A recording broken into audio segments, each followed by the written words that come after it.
Welcome, everybody. My name is Jim McShane. I am the CEO for CareerSource Capital Region. We are a workforce board that serves 3 counties in Northwest Florida. And I'm going to have a presentation today based on how we're a significant partner in adult basic education. This will be recorded and available within 48 hours after the session. There is a Q&A option that you can type in your questions. I'll check that periodically so that I can answer them as we're going along if questions come up. And everybody is in a listen-only mode. So with that, I'll get started. What I'm going to cover today is a little bit of the history of the federal investment in workforce development, because it really helps to understand why our government has gotten involved in this and what some of our benefits are and what we've been doing. The purpose is to talk about local workforce development boards. There's about 500 plus throughout the United States, and all of them are looking at local labor markets. So I'll talk about labor market information and how we use it, how it informs us. Then I'll talk about the Workforce Innovation and Opportunity Act and the shift in focus from job seeker to employer, which was a pretty big, significant shift in our focus. Then I'll talk more about our collaboration with partners such as yourselves, and then I'll talk about performance data and show you a little bit of what we track and what our data looks like. And then I'll do a summary, and you're free to ask questions as we move along. So the history of the federal investment in workforce development started in 1933 with the Wagner-Peiser Act. Obviously, the country was going through a deep depression, and the federal government figured one way to help people get jobs is to put a job board up, and using Wagner-Peiser money, they started to put that together. And let me see here. It was staffed by state workers back then. It established all the employment offices that people like myself who are old can remember. Employment offices now were called career centers. They provide basic job service to the unemployed, helping people get employment. Today, it is our front door services for all job seekers and all the career centers and American job centers throughout the country. Wagner-Peiser is the funding that puts the folks at the front door to help folks look for a job. It provides the state job board, which in our state is employflorida.com, which in Georgia is employgeorgia.com. It is free for business to post jobs. It is free for all job seekers to upload their resumes and try and look for matches for applying for jobs in their regions. We serve all with universal services. There is no discrimination. Basically 16 and above, you can walk into any one of the American Job Centers and be served. So back in the 60s, which is kind of my era where I came from, the addition of the Manpower Development and Training Act of '62 was an effort by the federal government to strengthen the workforce system and have more services to offer. And it did focus in the beginning on city areas, big cities, areas where there was a lot of poverty. And so it became a poverty program. The addition of temporary 13-week supplemental to jobless benefits was added. The extension of aid to children of unemployed workers came through this act. The redevelopment of distressed areas, that was a focus back then on how do we redevelop areas so that there's more jobs and more opportunities for the folks in distressed areas. And that still goes on today. All of us have different parts of our region that are depressed or distressed, and we look as a system as a way of how do we help those folks find good employment that helps give them a living wage. An increase in Social Security payments happened at that time, and encouraged folks to early retirement. Back then, the idea was that if they retired, there'd be a job opening for a younger person to take the position, and that's still true today. A lot of shifting going on with boomers retiring. I'm a boomer, I know. I'm not retiring yet, but the day will come. And this is meant to, open up opportunities for the younger generation to step in. An increase in minimum wage was also introduced at that time, and an extension in unemployment coverage. The provision of emergency release to feed grain farmers, because back then there was a depressed farm, feed grain farm uh, issue going on, and then financing of a comprehensive home building and slum clearance program. So this program was primarily in the big cities, New York, Chicago, San Francisco, LA. It was the government's first effort to try and enhance the workforce system. Then came the Comprehensive Education, Training, and Training Act of 72, also known as CETA. Many of you may have heard of that one. That was the next step. What it did is it distributed federal funds to local areas for the first time. It shifted the focus from strictly cities to the broader population in the United States. Program was still targeted to low-income youth and adults. So primarily those are the people that we serve. That's pretty much a stigma that has been with our system for a long time, even though it is no longer true, but that was what we primarily did back in those days. Full-time jobs were subsidized from 12 to 24 months in nonprofit and government organizations. So they did have job experience kind of things going on. And then the law tended to introduce marketable skills to move participants from subsidized to unsubsidized jobs. And that really was the key to what they were trying to do back then. Well, we learn as we go along, and so did our government agencies. This is all out of the Department of Labor. So in 1982, the Job Partnership Training Act was passed, JTPA, and they established three funding sources: adult dislocated workers and youth 14 to 21. I got in at the back end of this act, but I was on the local private industry council board. Those boards were established back then under this act with the idea of more local control. Business had to be at the table. It added seasonal migrant farm workers to the law. Native American employment and training programs were added to the law. Veteran employment program was added to the law. National Emergency Grant, which is what we use when Hurricane Michael comes through. We're still using our National Emergency Grant right now, employing some people that were dislocated because of the hurricane. So that has always been available. Job Corps, which is another national kind of job related training and putting people to work. Establishing a data warehouse, which is really our job boards. Summer job program was big back in those days too. Each area usually got a significant amount of money to help youth during the summer of when they're not in school to be able to have a job experience. And it created the local private industry council board, as I said, which was business led. Had to be led by a business person. It had to be a business person who would be the chair of the board. And that's still true today. So the next iteration, and each of these iterations, I must say, have been aimed at improving the system. How is the system going to do a better job? And so the Workforce Investment Act, or WIA, as many of us are using these wonderful words that we use in our laws.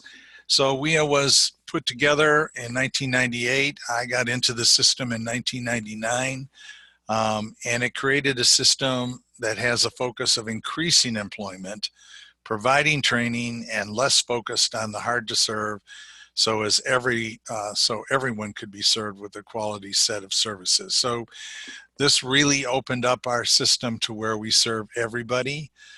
Many people don't realize, but we have put people with PhDs and MBAs and MPAs and everything from working at the local Hardee's to begin with to president of corporations. We serve everyone, and that was the big change in this law. Is it became what we call universal access to anyone that wanted to choose to work with us. We had the ability to be able to assist them in some way. It created the Workforce Investment Board, which was called a WIB back then, and there were 550 designated regions of the country, many of them based on certain boundaries. In the case of Florida, it was based on the boundaries of the community colleges and what counties they served. But every state had a little bit different on how they determined those boundaries. I come from Indiana, and it was more of a basis of population and uh, and the type of interaction and commerce that was going on. The board has to have 51% business. One of the stories I can tell you is that in the beginning, that was a real challenge for me in Lake County, Indiana.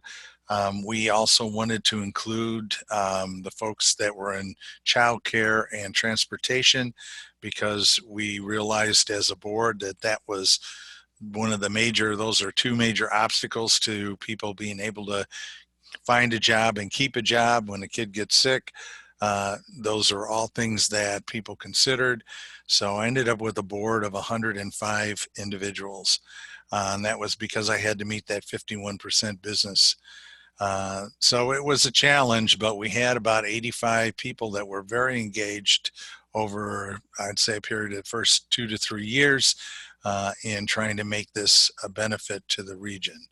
The chair must be a business person, and typically the boards are looking for C-suite leadership. So a president, a chairman of the board, the CFO, the CEO, the HR vice president. Those are the kind of folks that the boards are supposed to have on them, and still true today. And the reason why is because the federal government felt that those are folks that are trying to manage their business every day, that they have good reason to understand and be aware of what the challenges are in finding good labor. And so they are the ones that have to take the lead in the board. And then it also included labor, vocational rehabilitation, and many federal partners specified in the law also had to be on the board. And it also included, which I don't have on here, but education was a big component.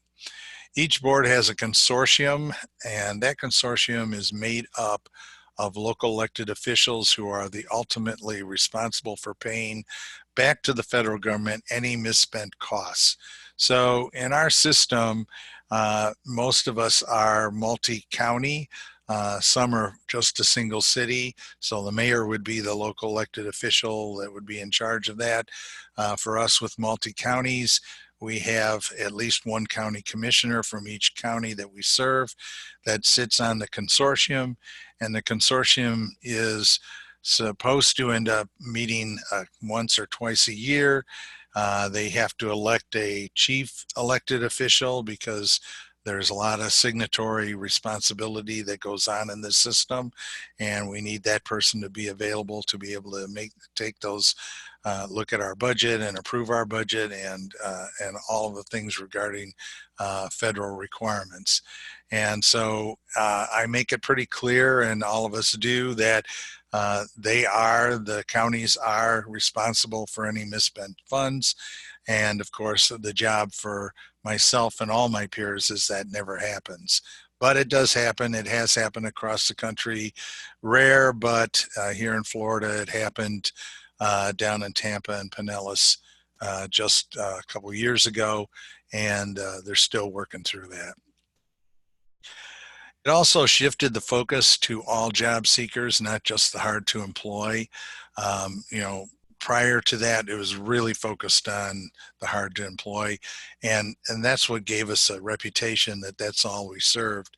But that, as I say, changed with this law. Our youth program required spending 70% on in-school youth, usually on preventative measures in order to help keep the youth in school, and then 30% on out-of-school youth. So we still help the folks that had dropped out and be able to help them get whatever certification or additional training they need to get a job. In the end, the governor has the ability to certify and decertify workforce investment boards and to remove the executive director or CEO for cause. So ultimately, at the top of the pyramid, before it goes to the U.S. Department of Labor, the governor is at the top of the system, and the governor appoints the state workforce board. And that is also prescribed by the federal law on what the membership should look like, who's required and who's you may have. So there are some positions that it's up to the governor whether he fills it or not. But there is a necessary group of individuals that have to be on that state board, and they're really the board that issues policies and helps when it comes to legislative issues that will help our system, and so it's a partnership in the end. So the Workforce Innovation and Opportunity Act of 2014. So believe it or not, in the kind of legislative situation that we still seem to be in, but in 2014. It was passed almost unanimously. I think there were only 4 votes not for it, to redo our act to the Innovation and Opportunity Act, or WIOA is what most of us say. It shifted the focus from job seeker to employer. So what does that really mean? So in the long run, all of us spent probably anywhere from 40 to 50% of our money on training dollars, where we put people into community college, technical school, paid tuition, books, those kinds of things are what we can pay for. And what has happened is we found out during probably the mid 2000s, 04, 05, 06, that boards started to have a business services team because they realized that the employer was really the core of whether we're going to be successful as a system or not. That if the employers don't need people, we can't really find jobs for them. So we need to be really talking with the employers, working with the employers to find out what skill sets are being required for their jobs that are in demand, and trying to look at how do we shift some of our dollars to assist basically outside folks that go call on employers that we as a system really never had much of. So a portion of our dollars that used to go to training now goes to sending out a couple of folks that engage with the employers, help put in hiring fairs together, help the employer post jobs onto our Employ Florida site or Employ Georgia site, and we post on both. It is something that we shifted some of our dollars to go there, and so we have less money to spend in the training sector. The other thing that happened in the last 3 years, 4 years, is that we started to align more with economic development. We started as a system, Department of Labor started talking about sector strategies and how do we look at our sectors in our regions. What are the sectors that hire the most? What are the jobs that are high paying and high demand that we don't seem to be able to fill in our area? These are all things that the workforce boards throughout the country grapple with and try and figure out what strategies they can work with the business community to find solutions and to find the talent that they're looking for. And in the new law, it also required us to align with economic development partners. And what you're seeing now developing since that law was passed is a closer relationship to economic development, because frankly, you can get a company to come to a place, but if you can't provide the skilled people in order to put that company into operations, they're going to have a problem. And the story that we tell in our system is north of the Twin Cities in Minnesota, FedEx built a huge warehouse type of operation and had not looked into whether there was a population there to be able to fill it with the people they needed to operate it. They ended up having the place empty for almost 6 months before they were able to attract enough people to get the thing up and running, which, as you know, that will cost a lot of money with after you've built the building and you got everything in place and you can't do anything with it. So I think businesses have all started to understand that the labor market and what type of labor and skill sets are available are key to their success, and that they need to be working with us. And then, of course, our system really does align with education and training, because without education and training, we don't have the skills that the businesses are looking for. So I see that also strengthening over the last probably 5, 6 years, where there's a closer relationship to the workforce board and the technical colleges. There's a high demand right now for welders across the whole Southeast.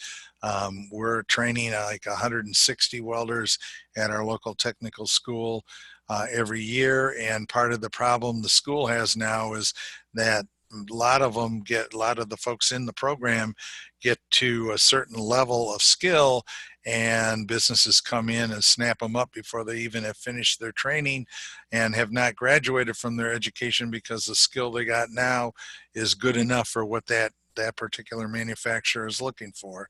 So there is high demand in some of these areas, and probably that's why now the focus is shifting more towards apprenticeships and how do we develop basically a pipeline from the school system to the board to the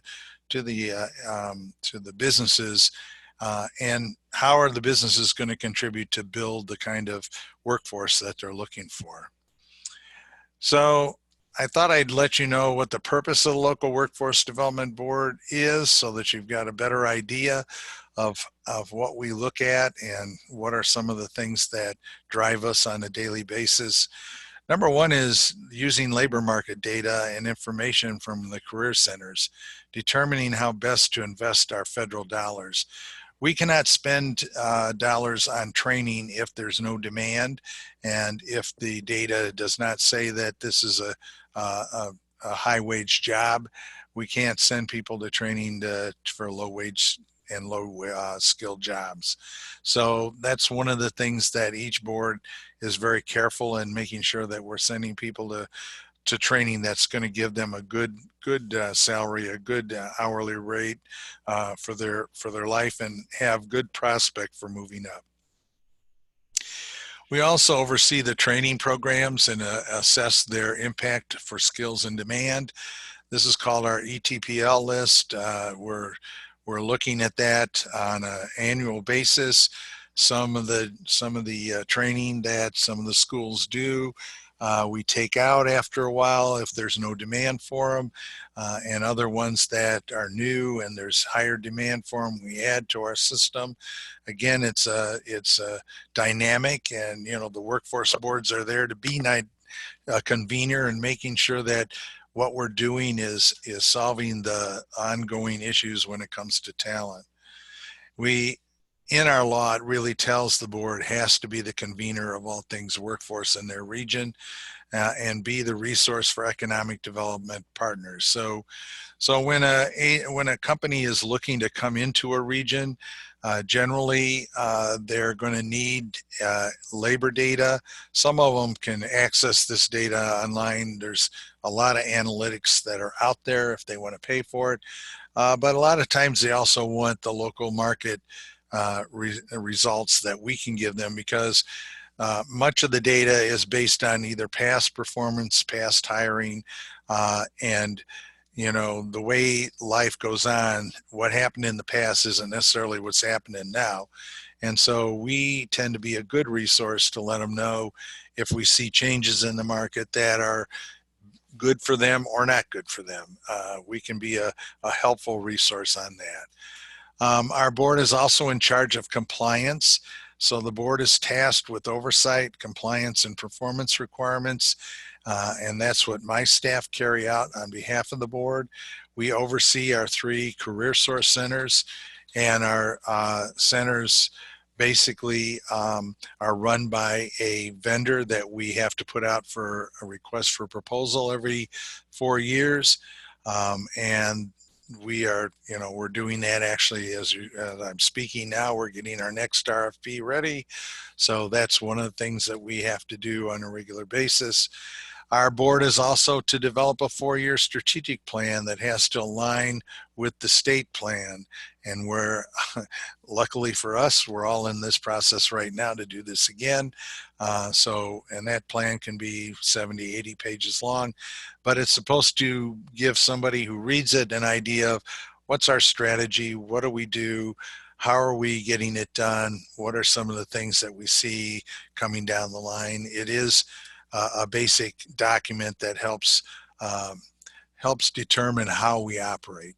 And then the board establishes the employment training provider list, the ETPL I talked about earlier, on the high wage, high demand certifications and degrees in the service delivery area to meet the employer needs. So that's something that the board takes care of. It should be a state thing, but this state has basically handed it off to the boards. In the next line, it's talk about for the first time business solutions team is established. So the new law now allows me to spend the money on a business solutions team, which I did not have the authority really to do under the old law. So it refocused on the employer first and job seeker as our resource. And that is a shift that is still happening in the system. There are a lot of people that go back in the system for 20, 30 years. And if they have, they go back to some of those laws I shared with you earlier, where it was focused on the hard to employ. We still do that. We still help people. We send them over to ABE to get their certifications, making sure that that they've got some basic skills. So those are things that we still do, but it's broad now to where we also handle anybody and everybody that comes in that needs some assistance. Collaboration is essential with our education and training providers, and I would say that's one of the things we've worked at. We have a site called www.mycareerpathways.org. And that site has been put up with our education and training providers, giving us the information on what are the career pathways that some of the youth or some of the adults can take, how much does it cost to get trained. We're in the process of looking at expanding this to include our South Georgia partners.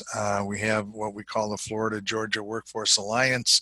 It's made up of 3 workforce boards on the border in South Georgia and 3 on the north border of Florida. And we've been working now together for about 4 years, and we're in the process now of starting to integrate some things together and start to look at where we can leverage what we each have to offer. So the career source system and the work source system in Georgia serves every demographic in our county without discrimination. So anyone can use our system. I'm going to break there for a minute. No, I don't see any questions at this point.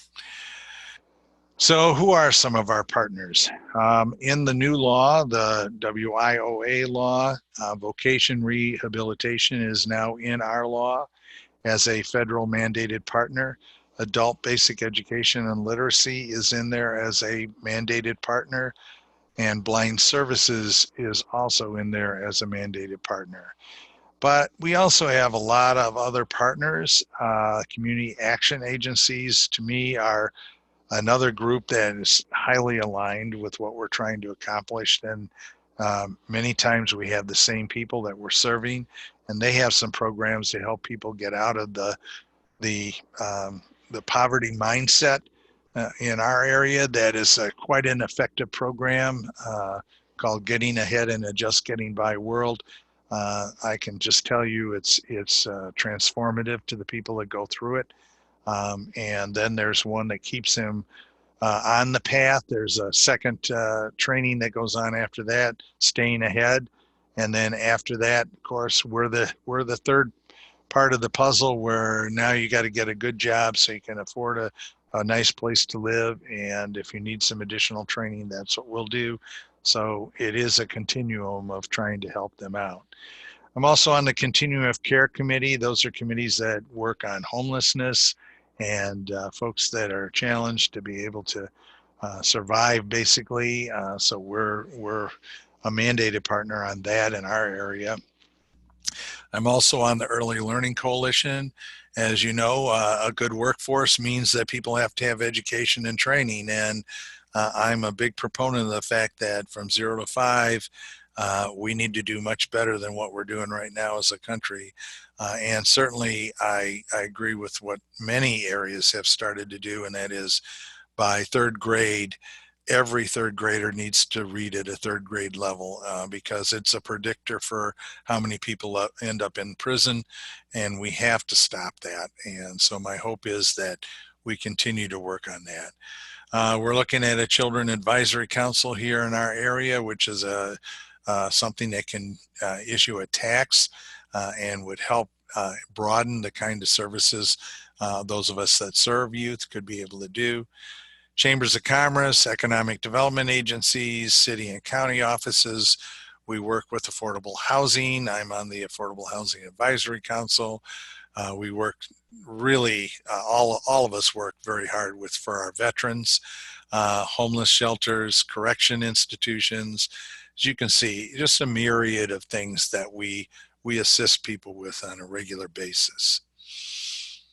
So then our common goal is, with economic development and workforce development, is to provide a pool of skilled workers for all jobs in demand in that workforce region. So that is something that we all focus on and work for. We also focus on jobs that pay a living wage for that area. So one of the concerns right now that we're seeing across the country is that the cost of housing has gotten to the point where it's not affordable anymore.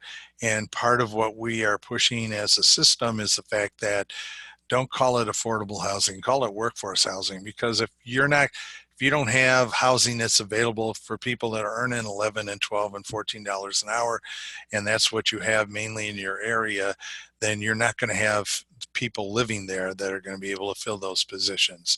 It's really got to be all of us working together to try and solve that issue. Jobs in demand are fluid and they change from year to year, so we monitor that, and the training we seek aligns with those high-paying jobs.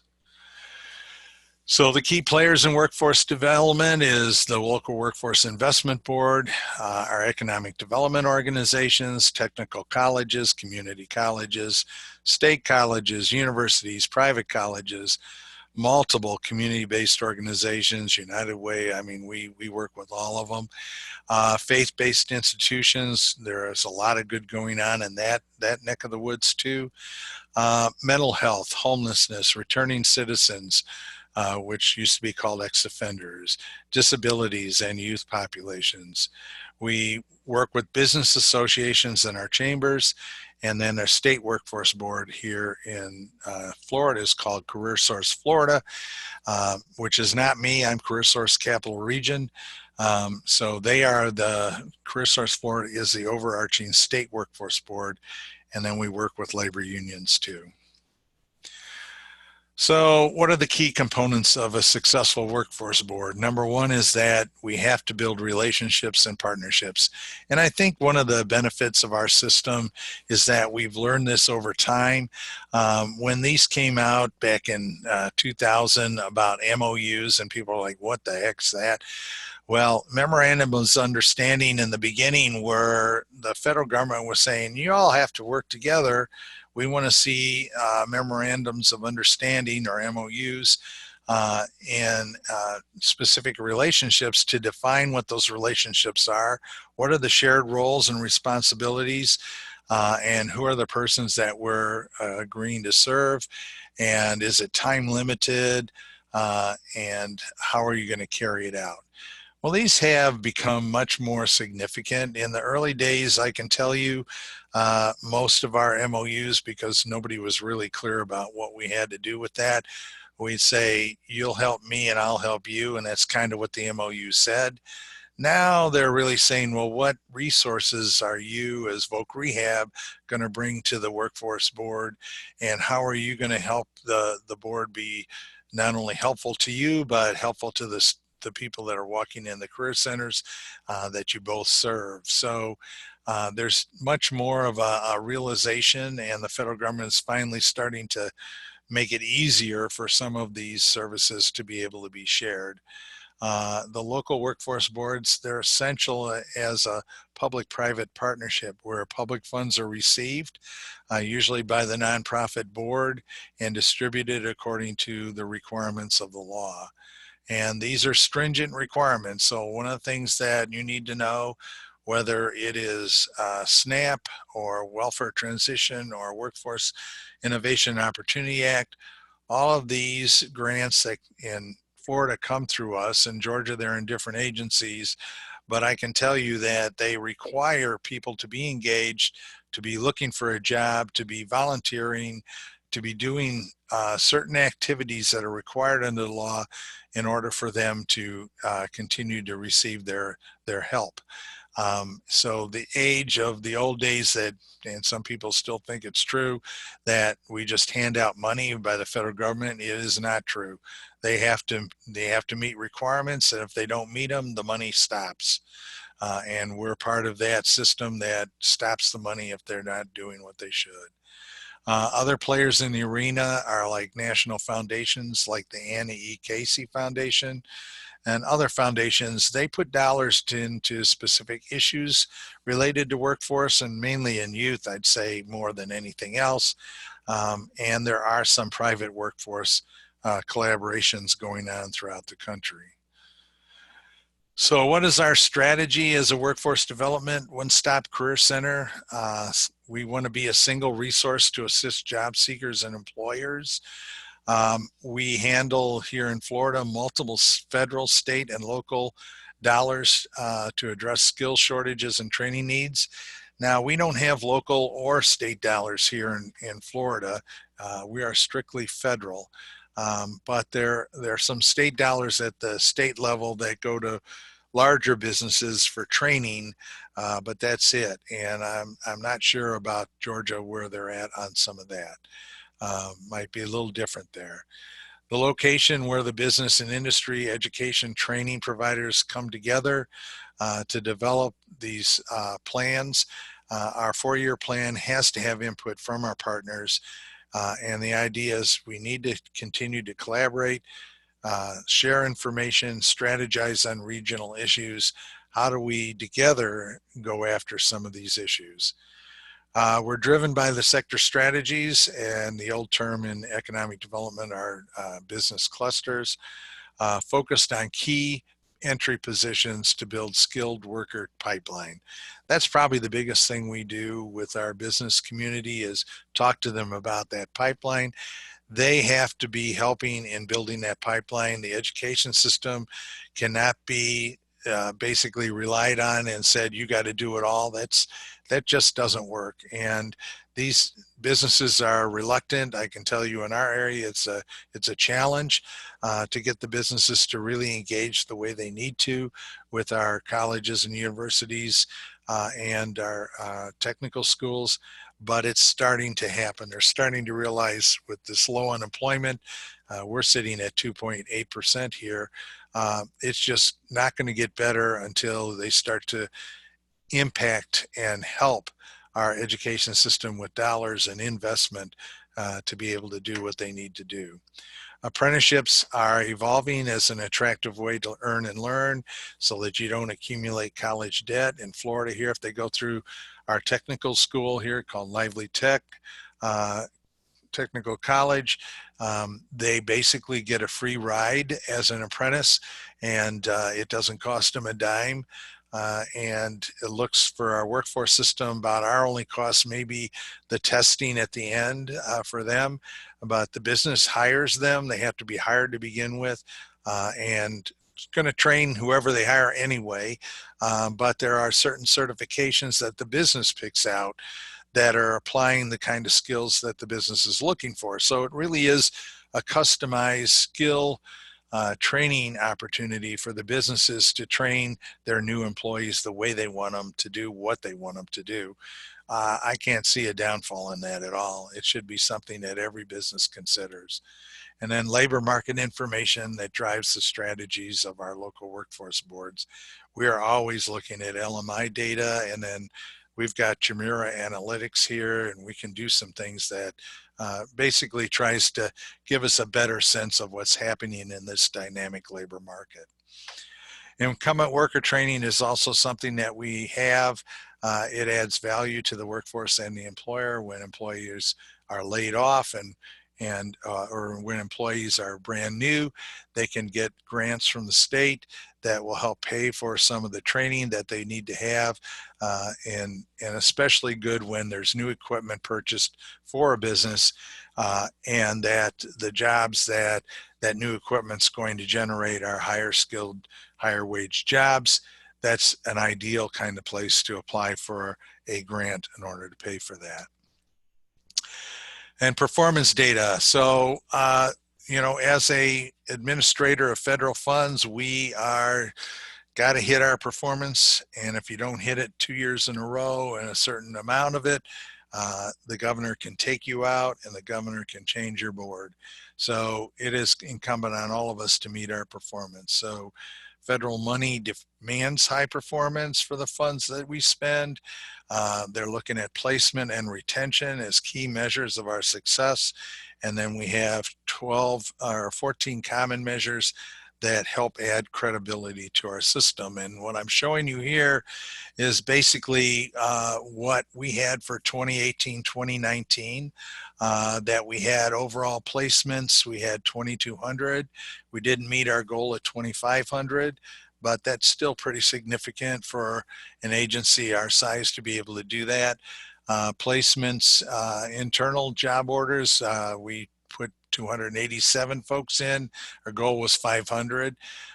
Part of the issue we're having is that we don't have the number of people coming through our career centers anymore because most people are employed who can get employment. And so it's only the hardest to employ at this point generally that come to our office for help today. And because of the low unemployment, our dollars go down. So this doesn't help us in being consistent in what we do.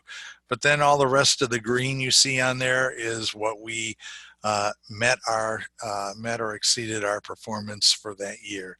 So it gives you an idea that we're looking at, all different things that our credential rate, how many youth do we put in employment, each one of these things is important to us in order to show that we're doing what we should be doing. So what I'm going to summarize with is you need to build a relationship with your local career source or work source board, attend each other's meetings, get active on a committee that is strategic to your work, sector strategies We do roundtables on manufacturing, IT, healthcare, construction. We do a lot of roundtables to bring those business leaders and business owners together to talk about, usually twice a year, what the challenges are at that point with their hiring, what kind of skills they need. We bring in our education partners, our training partners, and our economic development partners at the same time so they can hear this and so that the system can start to respond in appropriate ways to make a better system for the employers and get them the skilled labor they're looking for. Stay engaged, share information, help create strategic alignment, share resources, including people. We're even talking about that now with our economic development partners. With our funding going down, is there a way that we can share a person who's doing their business retention and expansion, calling on customers, on business customers? We could train them on our system. They can train our people on their system. There's going to be a need as time goes on for that type of cross training through the system. And then remember, successful attraction, retention, and expansion takes a team effort. And with that, I'm open to any questions you may have, and I'm not seeing any at this point. So I'll wait for some questions.